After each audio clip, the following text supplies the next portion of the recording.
ഇവർ ചെയ്തോട്ടെ, കഴിയാത്തവർ എന്തിനാ ഇത് ചെയ്യുന്നത്? സന്തോഷത്തോടുകൂടെ നമ്മൾ ആർക്കെങ്കിലും ഒരു സമ്മാനം കൊടുക്കുന്നു, ഒരു കുഴപ്പമില്ല. പക്ഷെ അത് ചോദിച്ച് പിടിച്ചു വാങ്ങിയിട്ട് എന്തിനാ ചെയ്യുന്നത്? വാപ്പാക്ക് കഴിയില്ല എന്ന് നമ്മൾക്കറിയില്ലേ?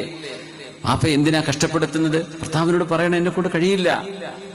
അതിന് ആരും അങ്ങോട്ടും ഇങ്ങോട്ടും പറയുകയോ വേദനിപ്പിക്കുകയോ ചെയ്യരുത്. അപ്പോൾ വീട്ടിലെ കാര്യം വേണ്ടി എന്റെ പേർക്ക് എന്താടി കൊണ്ടുവന്നത്? ഓരോരുത്തരെ ചോദ്യം ഉണ്ടാവും, ഇങ്ങനെ കുത്തിങ്ങിരി ചോദിക്കുകയും എന്താ കൊണ്ടുവന്നത്? ഒന്നും കൊണ്ടുവന്നില്ല എന്ന് പറഞ്ഞാൽ പിന്നെ അതൊരു വലിയ ചർച്ചയായിട്ട് മാറും. അപ്പോൾ അവള് കുടുങ്ങി പോവാണ്. അള്ളാഹുവേ, ഈ മാമൂലുകളൊക്കെ അള്ളാഹിന്റെ പ്രീതി ഉദ്ദേശിച്ച് ചെയ്യുന്നതാണെങ്കിൽ ലാ യുകല്ലിഫുല്ലാഹു നഫ്സൻ ഇല്ലാ വുസ്അഹാ, അവനവനെ കൊണ്ട് കഴിയുന്നതേ ആരും ചെയ്യേണ്ടതുള്ളൂ. ആരും നിർബന്ധത്തിന് വഴങ്ങിയിട്ടും ഒരു നല്ല കാര്യവും ചെയ്യേണ്ടതില്ല. അത് സ്വമേധയാ കഴിയുമെങ്കിൽ, നിങ്ങൾക്ക് നിഅമത്തുണ്ടെങ്കിൽ സന്തോഷം കൊണ്ട് ചെയ്തോളൂ, കുഴപ്പമില്ല. അല്ലാതെ നിർബന്ധിക്കപ്പെടുന്ന സാഹചര്യമോ നിർബന്ധിക്കുകയോ ചെയ്യരുത് എന്ന് സാന്ദർഭികമായിട്ട് പറയാം. ഇന്നല്ലാഹ കരിഹ ലക്കും ഖീല വഖാൽ മൻഅൻ വഹാത്തിൻ ഖീല വഖാൽ വകഥറത സുആൽ. നിങ്ങൾ ആവശ്യമില്ലാത്തത് ചോദിച്ചു വാങ്ങരുത് എന്ന് പുണ്യ നബി സല്ലല്ലാഹു അലൈഹി വസല്ലം. ചോദിച്ചു വാങ്ങുക, മൻഅൻ വഹാത്ത്, കൊടുക്കേണ്ടത് കൊടുക്കാതിരിക്കുക. ഒരിക്കലും ചോദിക്കാൻ ഒരു അവകാശവുമില്ലാത്തത് ചോദിച്ച് വാങ്ങിക്കുകയും ചെയ്യുക. ഇത് രണ്ടും നിങ്ങൾ ചെയ്യരുതേ. വഖീല വഖാൽ, കുറെ വർത്തമാനങ്ങള്, കുറെ കേട്ടതും ഊഹിച്ചതും ഇങ്ങനെ പറഞ്ഞുകൊണ്ട് നടക്കുക, ധാരണകൾ വെച്ച് സംസാരിക്കുക. അത് അള്ളാഹുവിന്റെ ഹബീബ് വെറുത്തതാണ്. നിങ്ങളത് ചെയ്യരുത്. അത് ഫിത്നയാണ്. വെറുതെ മനസ്സിലൂടെ തോന്നുന്നത് അങ്ങനെ ആയിരിക്കും, അത് ഇങ്ങനെ ആയിരിക്കും, അതുകൊണ്ട് ഞാൻ വിചാരിച്ച ശരിയാണ് എന്ന് പറഞ്ഞ് മനുഷ്യൻ അടിസ്ഥാനമില്ലാത്ത കാര്യങ്ങൾ പറഞ്ഞുണ്ടാക്കരുത്. ആരാ പറഞ്ഞത് എന്ന അഡ്രസ് ഇല്ലാത്ത ന്യൂസുകൾ കൊണ്ടു നടക്കരുത്. ഖീല വഖാൽ വകഥറത സുആൽ, നിങ്ങൾ അനാവശ്യമായ ചോദ്യങ്ങൾ വർദ്ധിപ്പിക്കരുത് എന്ന് പുണ്യ നബി സല്ലല്ലാഹു അലൈഹി വസല്ലം. ഏതായിരുന്നാലും ചരിത്രത്തിലേക്ക് തിരിച്ചു വരാം. മഹാനായ അലിയാർ തങ്ങൾ അലി ഇബ്നു അബ്ദ് റളിയല്ലാഹു അൻഹുവിനെ വിവരിച്ചു കൊടുക്കുകയാണ്. പുണ്യ നബി ചോദിച്ചു, മോളെ, മല്ലദീ ജാഅ ബികി യാ ബിൻത റസൂലില്ലാഹ്. നോക്കണേ, യാ ബിൻതി, എന്റെ മോളെ എന്ന് പറയേണ്ടിടത്ത് നബി തങ്ങൾ പറയുന്നത് എന്താ? യാ ബിൻത റസൂലില്ലാഹ്, അല്ലാഹുവിന്റെ റസൂലിന്റെ മോളെ, എന്തിനാണ് നിങ്ങൾ വന്നത്? ഫസ്തഹിയത് വസകതത് ഫഖാല അലി, അപ്പോഴാണ് അലിയാർ തങ്ങൾ എഴുന്നേറ്റത്. അന ഉഖ്ബിറുക യാ റസൂലല്ലാഹ്, പുണ്യ നബിയെ ഞാൻ പറയട്ടെ. ഫാത്തിമ ബിവിക്കത് പറയാൻ മടിയാണ്. ഇന്ന ഫാത്തിമ ഖദ് ജറത് ബിർറഹാ, ഫാത്തിമ റളിയല്ലാഹു അൻഹാ ആസുകല്ല് കൊണ്ട്, കൈ കൊണ്ട് അത് ഉരുട്ടുമ്പോ മഹദിയുടെ കൈ ഹത്താ അസ്റത് ഫീ യദിഹാ, കയ്യിൽ മുറിവുകൾ ഉണ്ടായിട്ടുണ്ട് നബിയേ. കാരണം ഫാത്തിമ ബീവി റളിയല്ലാഹു അൻഹ അലിയാർ തങ്ങളുടെ കൂടെ ജീവിച്ച് മഹദി വഫാത്താകുമ്പോ ബീവിക്ക് 20 വയസ്സായിട്ടുള്ളൂ. ബീവി റളിയല്ലാഹു അൻഹ ഹസൻ ഹുസൈനാർ തങ്ങൾക്കും അവരുടെ പെങ്ങന്മാർക്കും ജന്മം കൊടുത്ത് ഉമ്മു കുൽസൂം എന്ന മോളുണ്ട് ഫാത്തിമ റളിയല്ലാഹു അൻഹയ്ക്ക്. നമ്മൾ ഹസൻ ഹുസൈൻ തങ്ങൾ മാത്രമേ കേൾക്കുക, വേറെയും പെൺമക്കളുണ്ട്. ആ മക്കളെയൊക്കെ പ്രസവിച്ച് ബീവി റളിയല്ലാഹു അൻഹ വഫാത്താകുമ്പോ ഫാത്തിമ റളിയല്ലാഹു അൻഹയ്ക്ക് 20 വയസ്സായിട്ടുള്ളൂ. അവ എത്ര ചെറുപ്പത്തിലാണ് ഈ കൈകൾക്ക് മുറിവുകളൊക്കെ ആയത് എന്ന് ആലോചിച്ച് നോക്കി. حتى أثرت في يدها وكنست البيت حتى غبرت ثيابها. നബിയേ, അവര് നിങ്ങളുടെ മോള്, അങ്ങയുടെ മോള്, എന്റെ ഭാര്യ ഫാത്തിമ ബീവി പുരടിച്ചു വാരിയിട്ടതിന് മണ്ണും പൊടിയുമായിട്ട് അന്ന് വസ്ത്രം അലക്കാൻ കഴിയില്ല, പ്രയാസമാണ്. വെള്ളം ദൗർലഭ്യമുള്ള കാലമാണ്. വസ്ത്രം പോലും അലക്കിയാൽ കേടുവരുന്ന കാലം. നബിയെ, വസ്ത്രങ്ങളില്ല, ഉള്ളത് പൊടി പിടിച്ച് കിടക്കുകയാണ്. വഹമലത്തിൽ ഖിർബ, വെള്ളം കൊണ്ടുവരുന്ന തോലിന്റെ പാത്രങ്ങൾ ചുമലിൽ വെച്ചിട്ട് അവരുടെ കഴുത്തിൽ മുഴുവൻ മുറിവുകളാണ് നബിയെ. വഔഖദത് അലൽ ഖിദ്രി, പാത്രങ്ങൾ വെച്ച് ഭക്ഷണം പാകം ചെയ്യുന്നു. അതിന്റെ പേരിൽ വസ്ത്രങ്ങൾ പോലും ഉരുമ്പിയിട്ടുണ്ട്. وإني سمعت أن خداما أو أعبدا جاءوك. നബിയേ, അങ്ങേക്ക് അടിമകളുണ്ട്, അവിടെ വന്നിട്ടുണ്ട്, ഗനീമത്ത് കിട്ടിയിട്ടുണ്ട് എന്ന് ഞാൻ അറിഞ്ഞു. അതിന്റെ പേരിലാണ് ഫാത്തിമ റളിയല്ലാഹു അൻഹ വന്നത്. ഞങ്ങൾക്ക് വേണം എന്നതിനെ കൂടെ അത് പറഞ്ഞില്ല. ഇങ്ങനെയൊക്കെയാ നബിയെ, അങ്ങേക്ക് അടിമകളുണ്ടല്ലോ അങ്ങയുടെ അടുത്ത് വന്നത്, അത്രയേ പറഞ്ഞു. അതിലൊന്ന് തരുമോ എന്ന് പറഞ്ഞില്ല. അങ്ങ് എക്സ്പ്ലിസിറ്റ്ലി ചോദിച്ചില്ല, അതങ്ങ് പരസ്യമായിട്ട് വ്യക്തമായി അങ്ങ് ചോദിച്ചില്ല. അതൊക്കെ ഒരു മര്യാദയാണ്. ഇന്ന് ഉളുപ്പില്ലാണ്ട് ചോദിക്കാന്നൊക്കെ പറയില്ലേ, ആ ഉളുപ്പില്ലായ്മ വലിയൊരു വിഷയമാണ്. അങ്ങനെ ആവരുത്, ആണും പെണ്ണും ഭാര്യയും ഭർത്താവും. ഫഖാല റസൂലുള്ളാഹ്, ഖിയാമത്ത് നാൾ വരെയുള്ള മുസ്ലിമീങ്ങൾക്ക് പഠിക്കാനും അനുവർത്തിക്കാനും പാഠമാകുന്ന ഒരു അറിവ് ആ സമയത്താണ് പുണ്യനബി പറഞ്ഞു കൊടുക്കുന്നത്. മോളെ ഫാത്തിമ, മോനെ അലിയാരെ, അലാ അദുല്ലുകുമാ മാ ഹുവ ഖൈറുൽ ലകുമാ മിൻ ഖാദിം. നിങ്ങൾ ആഗ്രഹിക്കുന്ന ഒരു വേലക്കാരനോ വേലക്കാരിയോ അവരെക്കാളൊക്കെ ഏറ്റവും നിങ്ങൾക്ക് പുണ്യമായത് നിങ്ങൾ രണ്ടുപേർക്കും വാപ്പയായ ഞാൻ പറഞ്ഞു തരട്ടെയോ? അത് വേണ്ട. നോക്കണേ, പിന്നെ ജോലിയൊക്കെ ഫാത്തിമ തന്നെ ചെയ്തു മോളെ. ഒരുപാട് ഹിക്മത്തുണ്ടാവും അതിന്. വീട്ടിലൊരു വേലക്കാരി വരുന്നതോടുകൂടെ ഉണ്ടാകുന്ന ഫിത്നകൾ അവോയ്ഡ് ചെയ്യലാകാം. വീട്ടിലെ മക്കൾക്ക് ഒരു വേലക്കാരിയുടെ സംസ്കാരമോ സ്വഭാവമോ മക്കൾ കണ്ടുപഠിക്കുന്നത് ഇല്ലാതിരിക്കാനാവാം. നല്ലതും ചീത്തയൊക്കെ അവരുടെ അടുത്തുണ്ടാവും. ചിലപ്പോ മറ്റു പല തിന്മകളിലേക്കും വഴിമാറിപ്പോകുന്നതിനെ തടയിടാനാവാം. അറിയില്ല. തങ്ങൾ പറഞ്ഞു, മക്കളെ നിങ്ങൾക്കതിലും ഖൈർ ഞാൻ പറഞ്ഞു തരാം. എന്താ? ഇദാ അവൈതുമാ ഇലാ മദാജിഇകുമാ, മോളെ ഫാത്തിമ, മോനെ അലിയെ, നിങ്ങൾ രണ്ടുപേരും കിടന്നുറങ്ങാൻ പോകുമ്പോൾ ഫസബ്ബിഹാ 33 തവണ സുബ്ഹാനല്ലാഹ് എന്ന് നിങ്ങൾക്ക് ചൊല്ലണം. നിങ്ങൾ ചൊല്ലണം 33 തവണ സുബ്ഹാനല്ലാഹ് സുബ്ഹാനല്ലാഹ് സുബ്ഹാനല്ലാഹ് 33. വഹ്മിദാ 33 അൽഹംദുലില്ലാഹ് ചൊല്ലണമേ. വകബ്ബിറാ 34 അല്ലാഹു അക്ബർ. ഇത് രണ്ട് 33. സുബ്ഹാനല്ലാഹ് 33, അൽഹംദുലില്ലാഹ് 33. നിസ്കാരം കഴിഞ്ഞ് ചൊല്ലൂലേ? സെയിം അതേ ദിക്ർ. സുബ്ഹാനല്ലാഹ് 33, അൽഹംദുലില്ലാഹ് 33. നിസ്കാരം കഴിഞ്ഞ അല്ലാഹു അക്ബർ 33 ആണ്. ഉറങ്ങുമ്പോ അല്ലാഹു അക്ബർ 34. ഇത് നിങ്ങൾ ചൊല്ലിയാൽ മതി. ഫഇന്നഹു ഖൈറുൽ ലക്കും മിൻ ഖാദിമിൻ, ഇത് നിങ്ങൾക്ക് ഒരു ഖാദിമിനെ ലഭിക്കുന്നതിനേക്കാളും ഖൈറാൻ. ഈ ദിക്റിനെ സംബന്ധിച്ച് ആലിമീങ്ങൾ പറയാ, ഇന്ന ഹാദിഹിൽ അദ്കാർ ഖദ് ജുർബത് ലിമൻ ഹാഫള അലൈഹാ ഇൻദ النوم أنه يجد من القوة والقدرة على معاناة الأعمال ما يجد غيره. ക്ഷീണിച്ച് കിടക്കുന്ന ഒരാൾ, തളർന്നു കിടക്കുന്ന ഒരാൾ ഈ ദിക്ർ ചൊല്ലുകയും പരീക്ഷിക്കുകയും ചെയ്തപ്പോഴേ അത് പരീക്ഷിക്കപ്പെട്ട ഒരു ദിക്റാണ്. എത്രയോ ക്ഷീണമുള്ള ആള് ഈ ദിക്ർ ചൊല്ലി കിടന്നുറങ്ങുകയാണെങ്കിൽ ആ ദിക്ർ ചൊല്ലിയതിന്റെ പേരിൽ ക്ഷീണം അകന്നു പോകുന്നത്, ക്ഷീണം മാറിപ്പോകുന്നത് അനുഭവമാണ്.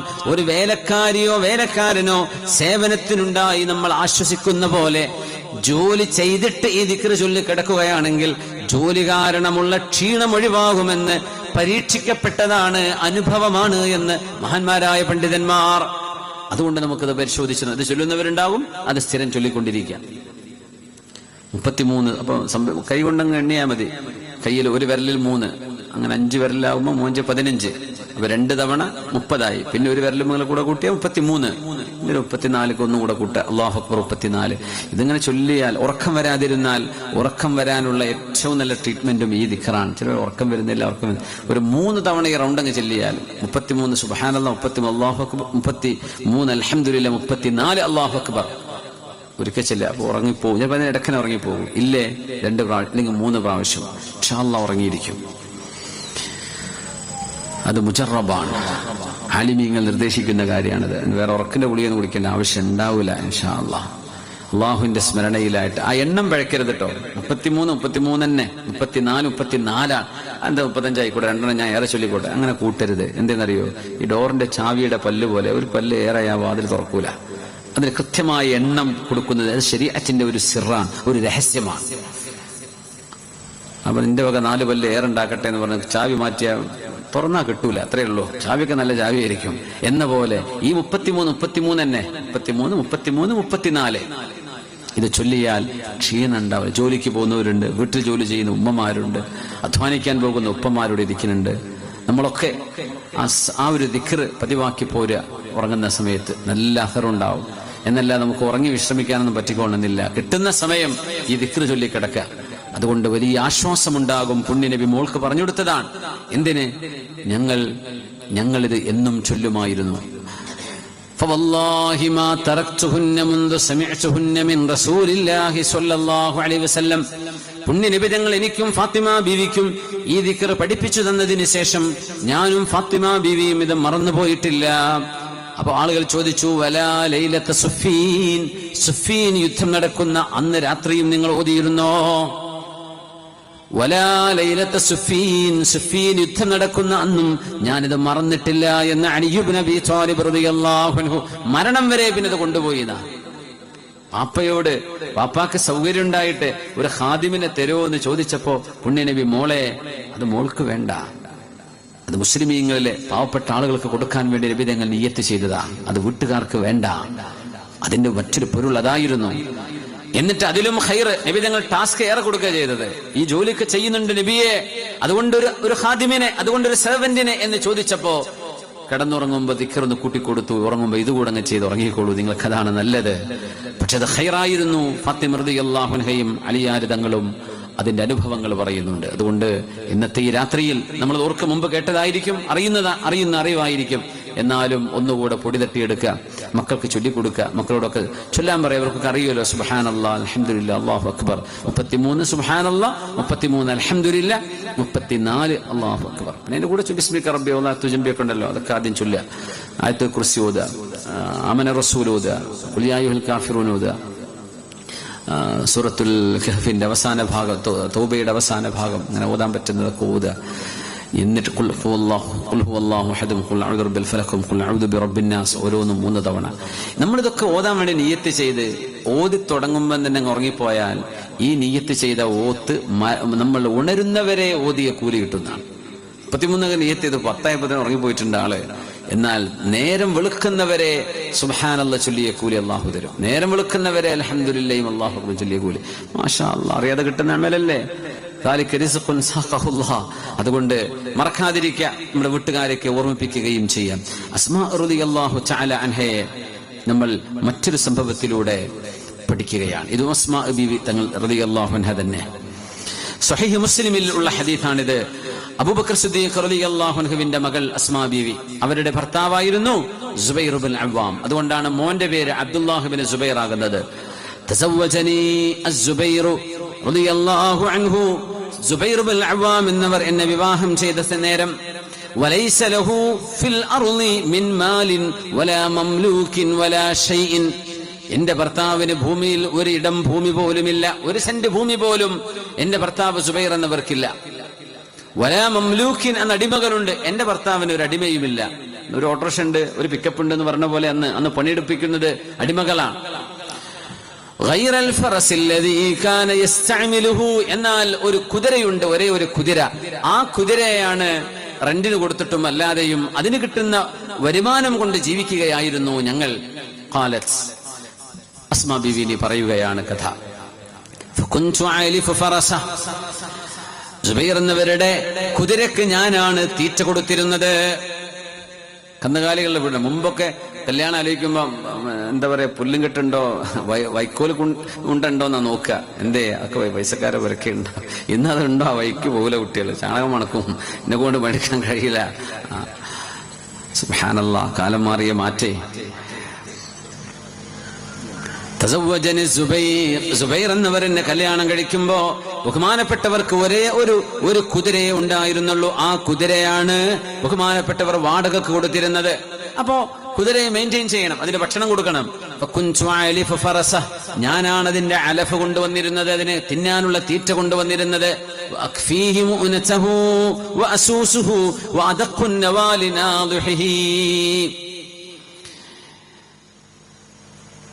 ഈ കുതിരയെ ഉപയോഗിച്ചുകൊണ്ട് ഈത്തപ്പഴം ചവിട്ടി മെതിക്കും. അപ്പോ അത് പൊട്ടും. അപ്പൊ അതിനുള്ളിൽ കുരെടുത്ത് കളയണം. ആ കളയുന്ന ജോലി ആര് ചെയ്യും? കുതിരയെ ഇങ്ങനെ ഓടിപ്പിച്ചിട്ട് ചെയ്യും. അപ്പൊ ഞാനതിന്റെ കുരെടുത്ത് കളയും. നോക്കണം, ഞാനതിന്റെ ചെലവ് വഹിക്കും. ആ കുതിരയെ കൊണ്ടുപോയി കിണറ്റിന്ന് വെള്ളമെടുപ്പിക്കും. അന്ന് കൊട്ടക്കോരി കൊണ്ട് വലിക്കണ പോലെ കുതിരയെ അല്ലെങ്കിൽ ഒട്ടകത്തെ കെട്ടിയിട്ട് അതിനെ കൊണ്ട് നടത്തിക്കും. അങ്ങനെയാണ് കിണറ്റിന്ന് വെള്ളം എടുക്കുക. അതും ഞാൻ ചെയ്തിരുന്നു. ആര്? സിദ്ദീഖ് റളിയല്ലാഹു അൻഹുവിന്റെ മകൾ, അബൂബക്കർ സിദ്ദീഖ് റളിയല്ലാഹു അൻഹുവിന്റെ മകൾ ആയിഷ ബീവി റളിയല്ലാഹു അൻഹയുടെ മറ്റൊരു ഉമ്മ, വാപ്പയുടെ സിദ്ദീഖ് എന്നവരുടെ മറ്റൊരു ഭാര്യ ആയിഷ ബീവി റളിയല്ലാഹു അൻഹയുടെ ജ്യേഷ്ഠത്തിയാണ്, പക്ഷെ ഉമ്മ വേറെയാണ്. അവരാണ് അസ്മാ ബീവി റളിയല്ലാഹു അൻഹാ. വഅഖ്രിസ് ഗുർബഹു വഅജിനുഹു, ഞാനാണ് ആ കുതിരയ്ക്ക് വേണ്ടിയിട്ട് അതിന്റെ ഭക്ഷണം കുഴച്ചു കൊടുത്തിരുന്നത്. അതുപോലെ തന്നെ മാവ് കുഴക്കുന്ന ജോലി ഞാൻ ചെയ്യുമായിരുന്നു. എനിക്കാണെങ്കിലോ അങ്ങനെ പത്തിരിയൊന്നും നന്നായി ഉണ്ടാക്കാൻ അറിയുമായിരുന്നില്ല. അപ്പോ കുതിരന്റെ ജോലി ചെയ്യും, വീട്ടിലെ ഭക്ഷണവും ഞാൻ തന്നെയാണ് ചെയ്യാറുള്ളത്. സിദ്ദീഖ് റളിയല്ലാഹു അൻഹു മുതലാളിയായിരുന്നു, കച്ചവടക്കാരനായിരുന്നു, നല്ല ബിസിനസ്സുകാരന്റെ മോളാണ്. പക്ഷെ കല്യാണം കഴിച്ച് സുബൈർ എന്നവരോ ആകെ കുതിരയേ ഉള്ളൂ, ഒന്നുമില്ല. പിന്നെ എവിടെയെങ്കിലൊക്കെ ഒരു ചെറിയ ഇടങ്ങളിൽ എവിടെയെങ്കിലും കിടന്നുറങ്ങും, വീട് പോലുമില്ല. അങ്ങനത്തെ ഒരു കാലഘട്ടം എനിക്ക് കഴിഞ്ഞുപോയി എന്ന് അസ്മാ ബീവി റളിയല്ലാഹു അൻഹാ. വീടില്ല, വാടക വീടാന്ന് പറഞ്ഞാൽ തന്നെ കല്യാണം കഴിച്ചെടുക്കാൻ വലിയ പ്രയാസമല്ലേ. അതുപോട്ടെ, ഉള്ള വീട് ചെറുതാണ്, മോഡലല്ല, പുതിയതല്ല എന്ന് പറഞ്ഞിട്ടൊക്കെയാണ് ഇപ്പൊ തിരിച്ചു പോരുന്നത്. ആ ഒരു കാലഘട്ടം ആലോചിച്ച് നോക്കി. അള്ളാഹു എപ്പോഴാണ് നിഅമത്ത് തരിക? നമ്മുടെ മനസ്സ് നന്നായോ? വലിയ കൊട്ടാരം കണ്ട് കെട്ടിച്ചെടുത്തതാ, അതൊക്കെ പണയത്തിലായിട്ട് ജപ്തിക്ക് പോയി, ഒന്നുമില്ലാതെ വഴിയാധാരമാകുന്നില്ലേ? ഒരു വരുമാനമില്ല എന്ന് വിചാരിച്ചു. പക്ഷേ ആ മകൻ, ആ മോൻ, പുതിയാപ്പിള നല്ല ചെറുക്കനാണ്, അവൻ ദീൻ ഉള്ളവനാണ്, അത് മാത്രം ചിന്തിച്ച് കല്യാണം കഴിച്ചെടുത്തു. പിന്നെ അള്ളാഹുർക്ക് സൗകര്യം കൊടുക്കുന്നില്ലേ? അങ്ങനെയൊക്കെ സംഭവിക്കും. ഞാനായിരുന്നു ആ വീട്ടിൽ ഭക്ഷണം ഉണ്ടാക്കി കൊടുത്തത്. വാഅജിനു, ഞാനാണ് മാവ് കുഴച്ചിരുന്നത്. വലമ്മകുൻ ഉഹ്സിനുൽ ഖുബ്സ, എന്നാൽ ശരിക്ക് പത്തിരി ഉണ്ടാക്കാൻ എന്നെ കൊണ്ട് കഴിയുമായിരുന്നില്ല. അപ്പം ഉണ്ടാക്കാൻ എനിക്കറിയില്ല. അത് ചില ആൾക്കാർ ഭക്ഷണം ഉണ്ടാക്കാൻ വളരെ എക്സ്പേർട്ട് ആയിരിക്കും, ചിലർ പെട്ടെന്ന് ഭക്ഷണം ഉണ്ടാക്കും. ചിലർക്ക് ഭക്ഷണം ഉണ്ടാക്കുക എന്ന് പറഞ്ഞാൽ അത് വലിയ പ്രയാസമായിരിക്കും. ഇന്ന് കുട്ടികളൊക്കെ കൂളായിട്ട് പറയും, അല്ല എനിക്കൊന്നും അറിയില്ല കേട്ടോ, കട്ടൻ ചായ ഉണ്ടാക്കാൻ പോലും എനിക്കറിയില്ല. വലിയ അഭിമാനത്തിലാ പറയാ. എന്തേ, ഞാൻ കോളേജിൽ പോയി, അവിടെ പോയി, ഇവിടെ പോയി പഠിച്ചു വന്ന് എനിക്കൊന്നും അറിയില്ല. ആയിക്കോട്ടെ മോളെ, അറിയില്ല. അറിയാത്തത് എന്ത് ചെയ്യണം? മെല്ലെ പഠിക്കണം. അറിയാത്തത് പഠിക്കണം. ഇതുവരെ അറിയാൻ അവസരം ഉണ്ടായിരുന്നില്ല. ഹോസ്റ്റലാണ്, ക്യാൻറ്റീനാണ്, വീട്ടിൽ സൗകര്യങ്ങൾ ഉണ്ടായിരുന്നു, പഠിച്ചുകൊണ്ടിരിക്കുകയായിരുന്നു. എന്നാലും ഉമ്മമാർ മക്കളെ കൊണ്ട് ചെറിയ ജോലികളൊക്കെ പഠിപ്പിച്ചു കൊടുത്ത് പരിശീലിപ്പിക്കണം. അതൊക്കെ ജീവിതത്തിന്റെ അനിവാര്യതയാണ്. വീട്ടില് നമ്മളൊരു റെസ്റ്റോറന്റിൽ പോയി ഭക്ഷണം വാങ്ങിച്ചു കഴിക്കുന്നതിനേക്കാളും ആസ്വാദനവും സമാധാനവും സ്വന്തം ഭാര്യയുടെ കൈകൊണ്ടൊരു ഭക്ഷണം എടുത്ത് കഴിക്കുന്നതായിരിക്കാം. അതുകൊണ്ട് ഭക്ഷണം പാകം ചെയ്യാൻ അറിയണം. അത് അറിയാതിരിക്കുക എന്നതൊരു അഭിമാനമായി കൊണ്ട് നടക്കരുത് എന്നാണ് ഞാൻ സൂചിപ്പിക്കുന്നത്. ഇന്നത് അഭിമാനമായിട്ട് പറയും, എനിക്കൊന്നും അറിയില്ല, ഉണ്ടാക്കാൻ അറിയില്ല. ഓക്കെ, അതൊരു കൺഫ്യൂഷൻ ആണെങ്കിൽ നല്ലതാണ്, പക്ഷെ പഠിക്കണം.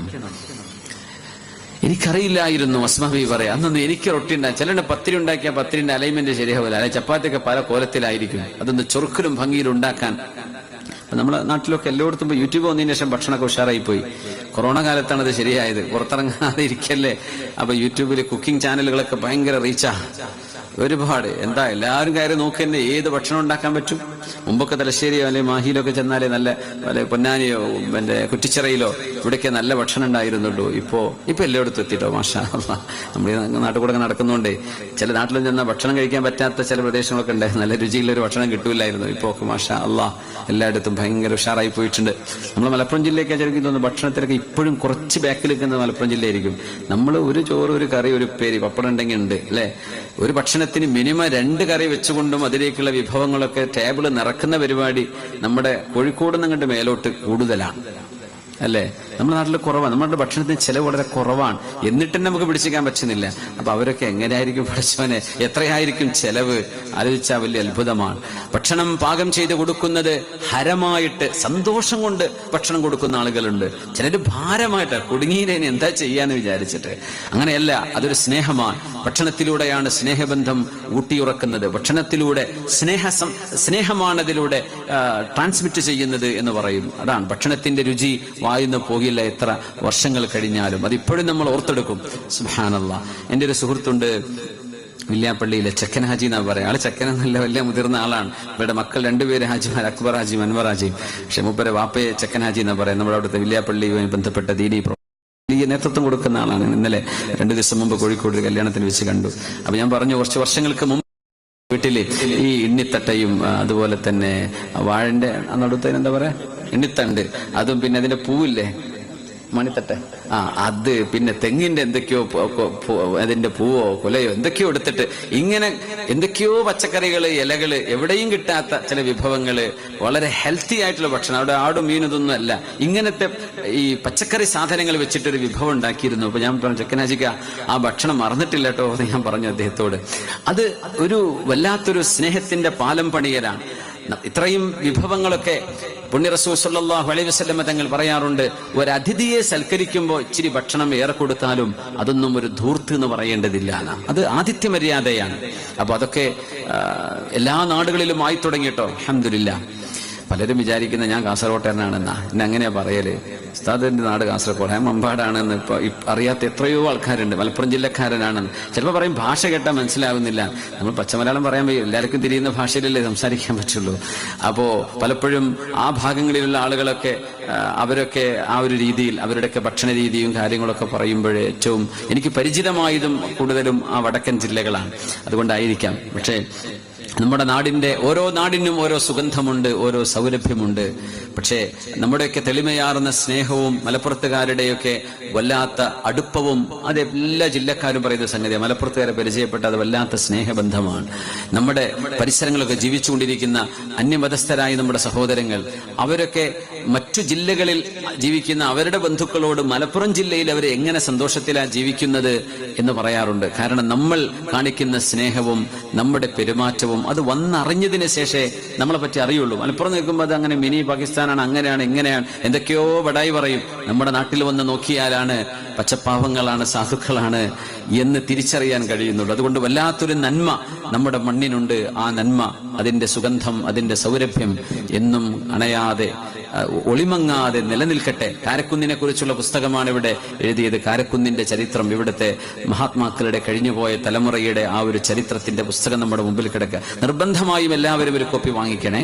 അതൊന്ന് പഠിക്കുകയും അറിയുകയും നമ്മുടെ മക്കൾക്കൊന്ന് വായിച്ചു കൊടുക്കുകയും ചെയ്യണം. അത് നമ്മുടെ സംസ്കാരം അറിയലാണ്.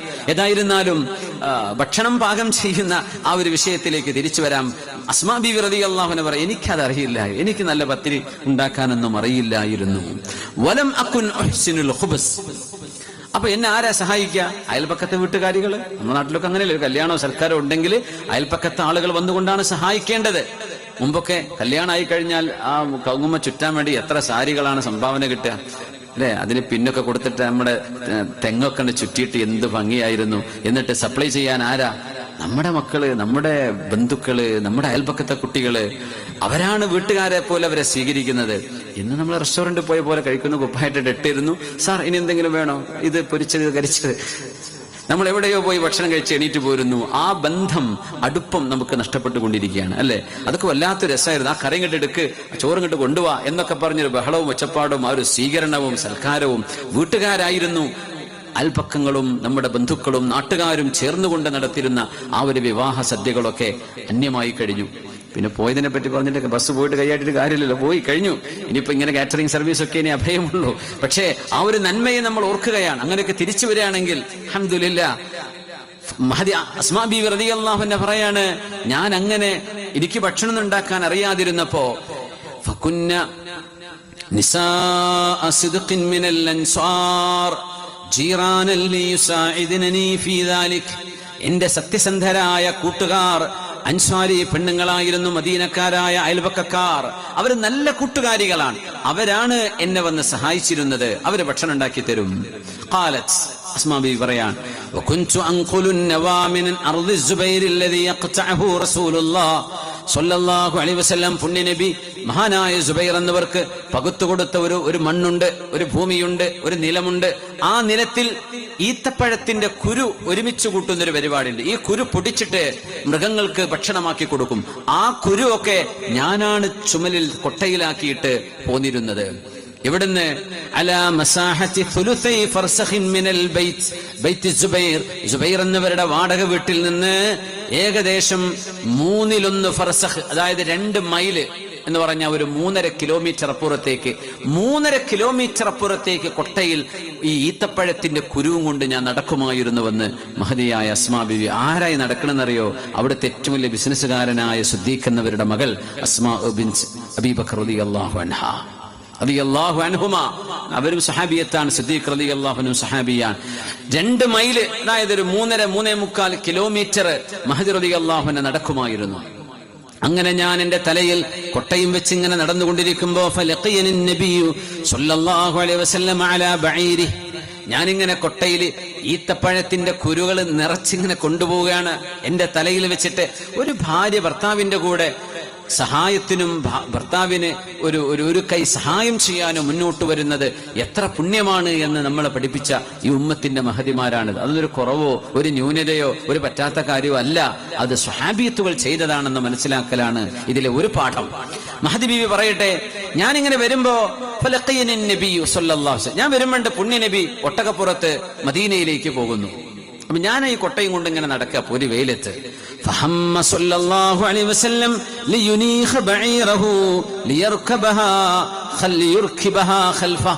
പുണ്യ നബിയുടെ ഒട്ടകത്തിന്റെ പിറകിൽ ഒരൽപ്പം സ്ഥലമുണ്ട്. അവിടേക്ക് നബി തങ്ങൾ ഒന്ന് സൗകര്യം ചെയ്തു കൊടുത്താൽ ബീവിക്ക് ഒരു ലിഫ്റ്റ് കിട്ടും. എവിടേക്ക്? മദീന വരെ. ഈ 3-4 കിലോമീറ്റർ വെറുതെ നടക്കണ്ടല്ലോ, പുണ്യ നബിയുടെ കൂടെ യാത്ര ചെയ്യാം. പുണ്യ നബിക്കാണെങ്കിലോ ഈ ഉമ്മച്ചികൾ ഹബീബിന്റെ മക്കളാണ്, ഹബീബിന്റെ മഹ്റമുകളാണ്. പുണ്യ നബി തങ്ങളെ സംബന്ധിച്ചിടത്തോളം അവർ ഹബീബായ നബി തങ്ങൾ നമുക്ക് വാപ്പയാണ്, നമുക്ക് ഉമ്മയാണ്. അൻത ഉമ്മുൻ അം അബുൻ മാ റഅയ്നാ ഫീഹിമാ مثل حسنك قط يا سيدي خير النبي. അതുകൊണ്ട് ഹബീബായ നബി തങ്ങൾ മക്കളെ പോലെ കാണുന്ന സിദ്ദീഖ് റളിയല്ലാഹു അൻഹുവിന്റെ മോളാണിത്, അസ്മാ ബിൻത് അബീ ബക്കർ റളിയല്ലാഹു അൻഹ. അവർക്ക് വേണ്ടി ഒട്ടകം താഴ്ത്തിക്കൊടുക്കാൻ വേണ്ടി നബി തങ്ങൾ ഉദ്ദേശിച്ചു. ഒരു ലിഫ്റ്റ് കൊടുക്കാം, ഒട്ടകപ്പുറത്ത് ഒട്ടിരിക്കും, വേണ്ട, സൗകര്യമുണ്ട്. ഫസ്തഹിയത്, ബീവി നാണിച്ചു, ഞാനില്ല എന്ന് പറഞ്ഞു. നാണിച്ചു, വേണോ എന്ന തോന്നൽ. സുബൈർ റളിയല്ലാഹു അൻഹു ഭയങ്കര ആത്മാഭിമാനമുള്ള ആളാണ്. തന്റെ ഭാര്യയെ മറ്റൊരാൾ നോക്കുന്നതോ ഒരാൾ വശീകരിക്കുന്നതോ ഒരാളുടെ കൂടെ തന്റെ ഭാര്യ നടക്കുന്നതോ ഇഷ്ടപ്പെടാത്ത ഭർത്താവാണ് സുബൈർ എന്നവര്. ആ ഒരു ഗീറത്ത് ബീവിക്ക് ഓർമ്മ വരികയും ചെയ്തു. അതുകൊണ്ട് നാണിച്ചു, ഞാനിത് വന്നാൽ എന്റെ ഭർത്താവിന് ഇഷ്ടപ്പെടാതിരിക്കും. فعلم النبي صلى الله عليه وسلم بما يجول في نفسها. അസ്മാ ബീവിയുടെ മനസ്സിൽ നടക്കുന്ന ചിന്തകൾ അല്ലാഹുവിന്റെ റസൂലിന് മനസ്സിലായി. ഫവാസല السير وتركها. തങ്ങൾ പിന്നെ വണ്ടി നിർത്താതെ അങ്ങ് മുന്നോട്ട് പോയി. എന്നാ പിന്നെ വേണ്ട, അവൾക്കത് നാണമാണ്. സുബൈർ എന്ന ഭർത്താവിന് ഒരു പക്ഷേ അത് വിഷമാകും എന്ന് നബി തങ്ങളത് തങ്ങൾ ഇമോഷൻസ് വല്ലാണ്ട് നബി തങ്ങൾ റെസ്പെക്ട് ചെയ്യും. സ്വർഗലോകത്ത് ഉമർ റളിയല്ലാഹു അൻഹുവിന്റെ കൊട്ടാരം കണ്ട കഥയുണ്ട്. മിഅ്റാജിന്റെ രാവിൽ നബി തങ്ങൾ പറഞ്ഞു, ഞാനൊരു കൊട്ടാരം കണ്ടു, അതിന്റെ മുമ്പിൽ ജാരിയത്തുൻ തതവല്ല, ഒരു പെൺകുട്ടി ചെറുപ്പക്കാരി പെണ്ണ് വുളൂ എടുക്കുന്നുണ്ട്. അപ്പൊ ഞാൻ ചോദിച്ചു, ലിമൻ ഹാദി, ആരുടേതാണ് ഇത് എന്ന് ചോദിച്ചു. നബിയെ, ലിഉമർ, ഇത് ഉമറിന് വേണ്ടി റളിയല്ലാഹു അൻഹുവിന് അല്ലാഹു ഒരുക്കി വെച്ച കൊട്ടാരമാണ്. ഉമർ റളിയല്ലാഹു അൻഹു സദസ്സിൽ കേൾക്കാൻ, ഉമറേ, നിങ്ങളുടെ കൊട്ടാരത്തിന്റെ ഉള്ളൊന്ന് പോയി കണ്ടാലോ എന്ന് എനിക്ക് തോന്നി. അപ്പോഴാ നിങ്ങൾക്ക് നിങ്ങളുടെ വീട്ടുകാരുടെ വിഷയത്തിലുള്ള ഗീറത്ത് എന്ന് പറഞ്ഞ സ്വഭാവം. ഗീറത്ത് എന്ന് പറഞ്ഞാൽ ആത്മാഭിമാന ബോധമാണ്. സ്വന്തം ഭാര്യയെ, എന്റെ വീട്ടിലെ പെൺകുട്ടികളെ, പ്രായപൂർത്തിയായവരെ മറ്റുള്ളവർ കാണരുത്, അവര് മറ്റുള്ളവരുടെ മുമ്പിൽ പ്രത്യക്ഷപ്പെടരുത് എന്നാഗ്രഹിക്കുന്ന വിധം പ്രൊട്ടക്ഷൻ നൽകുക. ഒരുപക്ഷെ അതൊരു പൊസസീവ്നെസ് തോന്നിയേക്കാം, പക്ഷെ അത് ശറഅ അംഗീകരിക്കുന്ന വിഷയമാണ്. അങ്ങനെയാണ് വേണ്ടത്. ആ ഒരു ചിന്ത ഉണരെ എനിക്ക് ഉണ്ടായപ്പോ, നിങ്ങളുടെ വീടിനുള്ളിലേക്ക് ഞാൻ കയറി വരുന്നത് നിങ്ങൾ ഇഷ്ടപ്പെടാതിരുന്നാലോ, അതുകൊണ്ട് ഞാൻ കയറിയില്ല ഉമറേ, അല്ലെങ്കിൽ നിങ്ങളുടെ വീടൊന്ന് നോക്കിയാലോ എന്ന് എനിക്ക് ആഗ്രഹമുണ്ടായിരുന്നു എന്ന് പറഞ്ഞത് ഓർമ്മയില്ലേ ഹദീസിൽ? അപ്പോൾ ഉമർ എന്നവര് കരഞ്ഞുകൊണ്ടാ പറഞ്ഞത്, അലൈക അഗാറു യാ റസൂലല്ലാഹ്, നബിയേ, എന്തിന് അങ്ങയോട് ഞാൻ ദേഷ്യപ്പെടുമോ?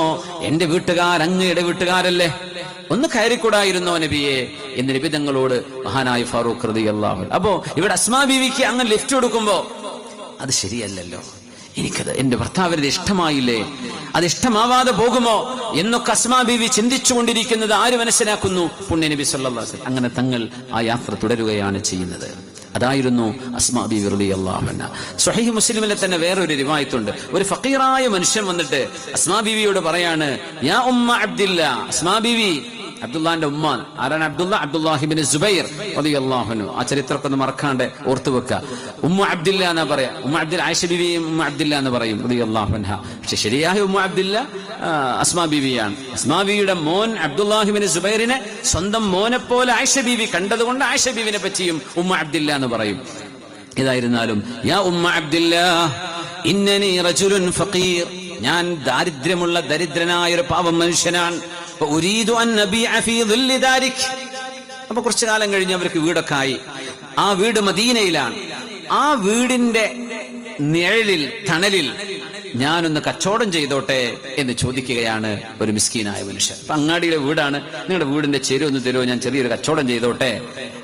എന്ന് ചോദിച്ചപ്പോ മഹദി റളിയല്ലാഹു തആല അൻഹ അതിന് മറുപടി കൊടുത്തു, ഇൻ റഖസ്തു ലക ഫീ ദാലിക അബ സുബൈർ, ഞാനെങ്ങാനും നിങ്ങൾക്ക് സമ്മതം തന്നാൽ എന്റെ ഭർത്താവ് സുബൈർ എന്നവർ സമ്മതം തന്നുകൊള്ളണമെന്നില്ല. ഞാൻ ഓക്കെ എന്ന് പറഞ്ഞാൽ നീ എന്തിനത് ചെയ്തു എന്നൊരു പക്ഷേ എന്നോട് എന്റെ ഭർത്താവ് ചോദിച്ചേക്കാം. ഞാനൊരു ഐഡിയ പറഞ്ഞുതരാം. ഞാൻ എന്റെ ഭർത്താവ് സുബൈർ എന്നവരുടെ കൂടെ ഇരിക്കുമ്പോ നീ വാ, എന്നിട്ട് ഞാനത് അറിയാത്ത പോലെ നിന്നേക്കാം, എന്നിട്ട് ഞാനത് ശരിയാക്കി തരാം. അങ്ങനെ സുബൈർ എന്നവർ വീട്ടിലുള്ള സമയം നോക്കി ഈ പാവപ്പെട്ട കച്ചവടക്കാരൻ അസ്മാ ബീവിയുടെ അരികത്തേക്ക് വരികയാണ്. യാ ഉമ്മ അബ്ദില്ലാഹ്, ആ പറഞ്ഞതിനെ വീണ്ടും പറഞ്ഞു, അബ്ദുള്ളയുടെ ഉമ്മ, ഞാൻ മിസ്കീനായ മനുഷ്യനാണ്, നിങ്ങളുടെ വീടിന്റെ തണലിൽ ഞാനൊന്ന് കച്ചവടം ചെയ്തോട്ടെയോ? അപ്പോ അസ്മാ ബീവി ചെറിയൊരു ഐഡിയ എടുത്തു.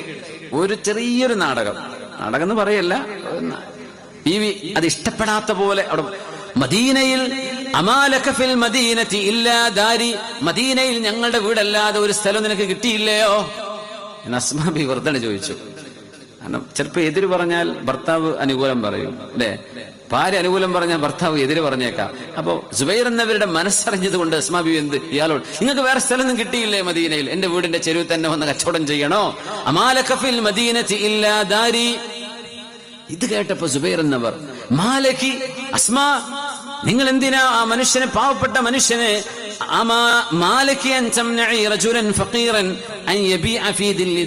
നിങ്ങളുടെ വീടിന്റെ തണലിൽ ഒരു കച്ചവടം ചെയ്യുമ്പോ എന്തിനാണ് അസ്മാ തടസ്സം പറയുന്നത്? അത് ചെയ്തോണ്ട് അതിനെന്താ കുഴപ്പം എന്ന് സുബൈർ എന്നവർ മറുപടി പറയുകയും ചെയ്തു. അപ്പൊ കച്ചവടം പാസ്സായി.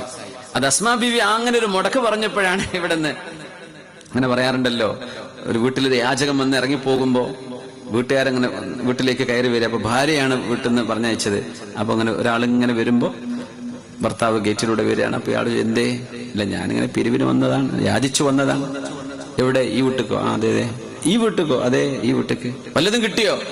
ഇവിടെ ഒന്നും ഇല്ല എന്ന് പറഞ്ഞിട്ട് അവിടുത്തെ പെണ്ണുങ്ങൾ എന്നെ പറഞ്ഞയച്ചു, ഒന്നും തന്നിട്ടില്ല, ഞാൻ എന്റെ കൂടെ വാ.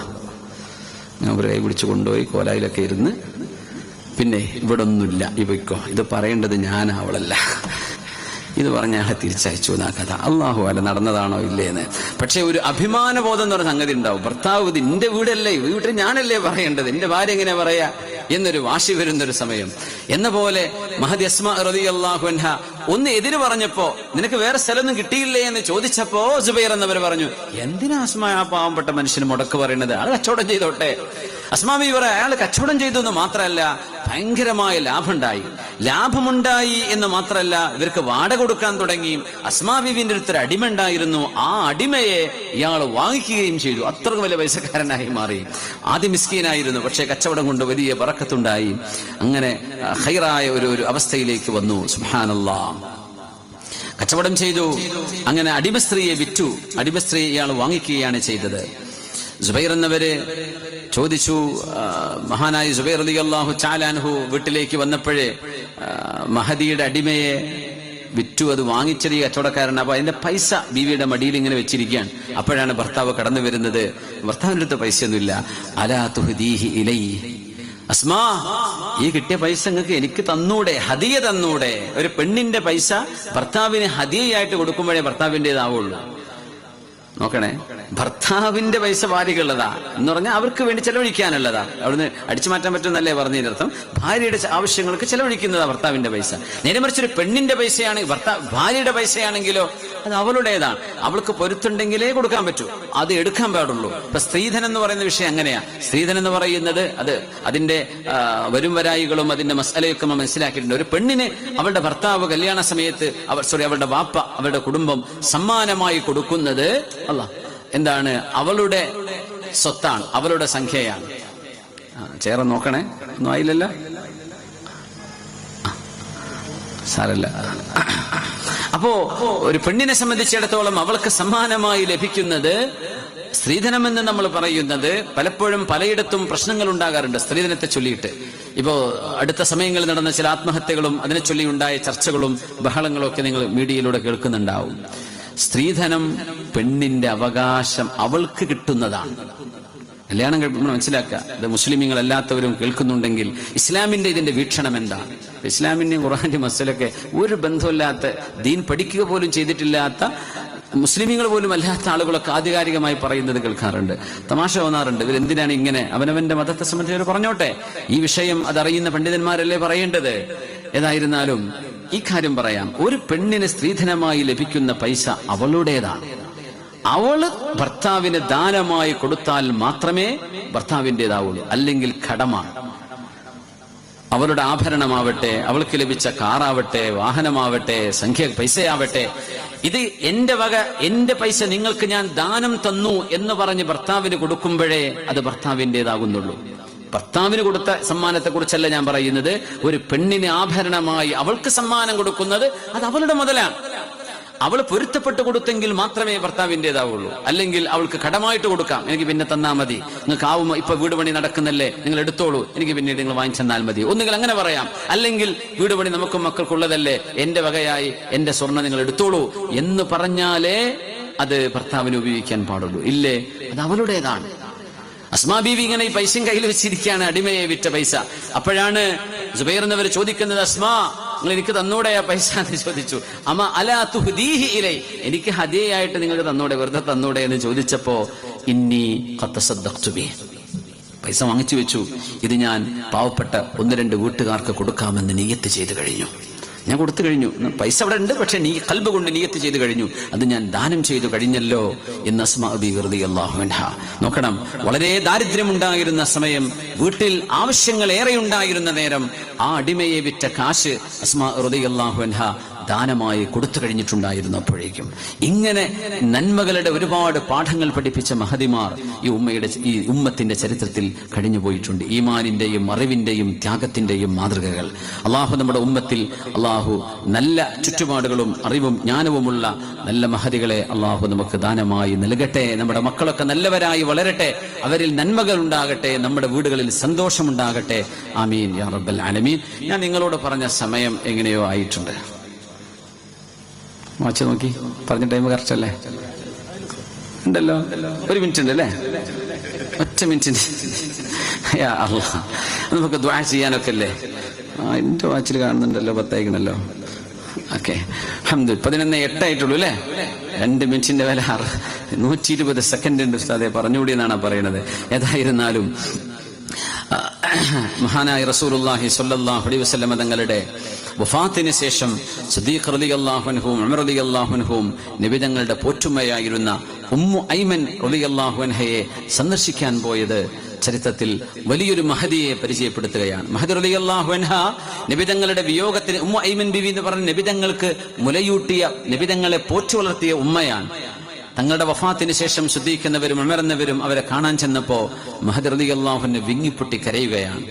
അപ്പൊ അവര് ചോദിച്ചു, ഉമ്മു ഐമൻ ബീവി, അമാ തഅലമീൻ അന്നമാ ഇൻദല്ലാഹി ഖൈറുൻ ലിറസൂലില്ലാഹ്, അല്ലാഹുവിന്റെ റസൂൽ നമ്മളോട് യാത്ര ചോദിച്ചു പോയി ഉമ്മു ഐമൻ ബീവി, പക്ഷേ നമ്മുടെ അടുത്ത് നിൽക്കുന്നതിനേക്കാളും നബി തങ്ങൾക്ക് ഖൈർ അള്ളാഹിന്റെ അടുത്തേക്ക് പോകലല്ലേ, ഇപ്പൊ എന്തിനാ നിങ്ങൾ കരയുന്നത്? അപ്പൊ മഹദി പറഞ്ഞു, ഞാൻ കരയുന്നത് നബി തങ്ങളുടെ വിയോഗത്തിന്റെ സങ്കടപ്പെടൽ കൊണ്ട് മാത്രമല്ല, ഇന്നമാ അബ്കി ഇൻഖിതാഅൽ വഹീ മിനസ് സമാ, ആകാശത്ത് നിന്ന് എത്രയോ അറിവുകളല്ലേ നമുക്ക് വന്നിരുന്നത് തങ്ങൾ ജീവിച്ചിരിക്കുന്ന കാലം, ആ അറിവ് നമുക്ക് നഷ്ടമായില്ലേ? ഇത് പറയുന്നത് 80 വയസ്സിലേറെ പ്രായമുണ്ടായിരുന്ന ഉമ്മു ഐമൻ റളിയല്ലാഹു അൻഹ വാർദ്ധക്യത്തിലാണ്, കണ്ണു കാണാതായിട്ടുണ്ട്. ആ മഹദി അപ്പോഴും ഹബീബിന്റെ വിയോഗത്തിന്റെ സങ്കടം ഒരു ഭാഗത്ത്, പക്ഷേ ബീവി പൊട്ടിക്കരഞ്ഞു സിദ്ദീഖ് എന്നവരും ഉമർ എന്നവരും കണ്ടപ്പോ. തങ്ങൾ വഫാത്തായ ഉടനെയാണ്. ഇതിനെ സംബന്ധിച്ച് ഉലമാ പറഞ്ഞു, വഹാദാ മിൻ ഫിഖ്ഹി ഉമ്മി ഐമൻ, ഇത് ഉമ്മു ഐമൻ ബീവിയുടെ ഫിഖ്ഹാൻ, ദീൻ മനസ്സിലാക്കിയതിന്റെ അടയാളമാണ്. കാരണം ഇൻഖിതാഉൽ വഹി, ആകാശ ലോകത്ത് നിന്ന് ഹലാലും ഹറാമും ദീനിന്റെ മുഹ്കമാറ്റുകൾ അള്ളാഹു അറിയിച്ചു തരുന്ന അറിവ് പുണ്യനബിക്ക് ജിബ്രീൽ അലൈഹിസ്സലാം അറിയിച്ചു കൊടുത്തിരുന്നത്, ആ ഒരു അറിവ് ഇനി നമുക്കുണ്ടാവുകയില്ലല്ലോ. ജ്ഞാനത്തിന്റെ വഴി നമുക്ക് നഷ്ടമായല്ലോ, നമുക്കിനി പഠിക്കാൻ അവസരമില്ലാതെ ആയല്ലോ. ആ ഇൽമ നഷ്ടപ്പെട്ടു പോകുന്നതിനെ കുറിച്ചാണ് ഞാൻ സങ്കടപ്പെടുന്നത് എന്ന് മഹദിയായ ഉമ്മു ഐമൻ റളിയല്ലാഹു അൻഹ. അപ്പോ ആണായാലും പെണ്ണായാലും അറിവിന്റെ അവസരങ്ങൾ നഷ്ടപ്പെട്ടു പോകാതെ അറിയുന്നിടത്ത്, അറിവ് ലഭിക്കുന്നിടത്ത് നമ്മൾ ഓടിയെത്തുകയും നമ്മുടെ കയ്യിലുള്ള ഡിവൈസുകൾ, നമ്മുടെ നെറ്റ്വർക്കുകൾ, നമ്മുടെ സോഷ്യൽ മീഡിയകൾ ഇതൊക്കെ അറിവ് സമ്പാദിക്കാനും തഖ്വയുണ്ടാകാനുമുള്ള അവസരങ്ങളായി മാറട്ടെ. ഈ പരിപാടിയും അങ്ങനെ തന്നെ ഇതുപോലെയുള്ള സംരംഭങ്ങളൊക്കെ നമ്മുടെ സംഘാടകർ വളരെ ത്യാഗം ചെയ്ത് ഇവിടെ സംഘടിപ്പിക്കുന്നത് അറിവ് ലഭിക്കാനാണ്. അല്ലാഹു തആല നമ്മുടെ അറിവ് കൊണ്ട്, ഇൽമു കൊണ്ട് നമുക്ക് ഉപകാരം ചെയ്യട്ടെ. ആമീൻ യാ റബ്ബൽ ആലമീൻ. അപ്പോൾ 1 മിനിറ്റ് ഏറെ ആയിട്ടുണ്ട്. നമ്മൾ ദുആ ചെയ്യാം. എന്തെങ്കിലും ദുആ വസിയത്തുകളുണ്ട് ഇൻഷാ അല്ലാഹ്, അതൊക്കെ നമുക്ക് വായിക്കാനുള്ളതാണെങ്കിൽ നാളെ പരിപാടി ഉണ്ടോ? നാളെ ഉണ്ട്. കൂടുതലൊന്നുമില്ല. ഒരു MBBS കഴിഞ്ഞൊരു കുട്ടി, 36 വയസ്സായി, അപ്പർ ഫാമിലിയാണ്, പക്ഷെ കല്യാണം കഴിഞ്ഞിട്ടില്ല. പ്രത്യേകം ദ്വാരക്കണം. പിന്നെ അവരുടെ വല്യപ്പയ്ക്ക് വേണ്ടി ചെയ്യാൻ പിന്നെ ഒരു പാവപ്പെട്ട സഹോദരൻ ലാലമുറാദുൽ അൻസാറുണ്ട്. ഈ സ്ഥലം അത്ര നല്ലൊരു സ്ഥലം തന്നെ. ഞങ്ങളെ 10 വർഷം മുമ്പ് ഞങ്ങളുടെ general secretary SKS general secretary engineer ആയിരുന്നു, അയാൾ മരിച്ചുപോയി. ഞങ്ങൾ സെക്രട്ടറി ആയിരിക്കും സഫീർ മാനു എഞ്ചിനീയർ. അദ്ദേഹം വഫാത്തായ നമ്മുടെ ഈ പരിപാടിക്ക് വർഷങ്ങളോളം നേതൃത്വം കൊടുത്തിരുന്ന ആളാണ്. അള്ളാഹുവെ നീ അദ്ദേഹത്തിന്റെ മഗ്ഫിറത്ത് ചെയ്യാനും തമ്പുരാനെ. നമ്മുടെ അബ്ദുൽ അസീസ് മുസ്ലിയാർ നേരത്തെ അനുസ്മരിച്ച അവരും നമ്മിൽ നിന്ന് വിട പറഞ്ഞു പോയ ഒരുപാട് ആളുകൾ, അവർക്കൊക്കെ അള്ളാഹു മഗ്ഫിറത്ത് ചെയ്യണേ തമ്പുരാനെ. പിന്നെ ഒരു 26 വയസ്സുള്ള MBBS പാസ്സായ ഒരു ഡോക്ടർ, അവർക്ക് വിവാഹം അടുക്കണം, ശരിയാ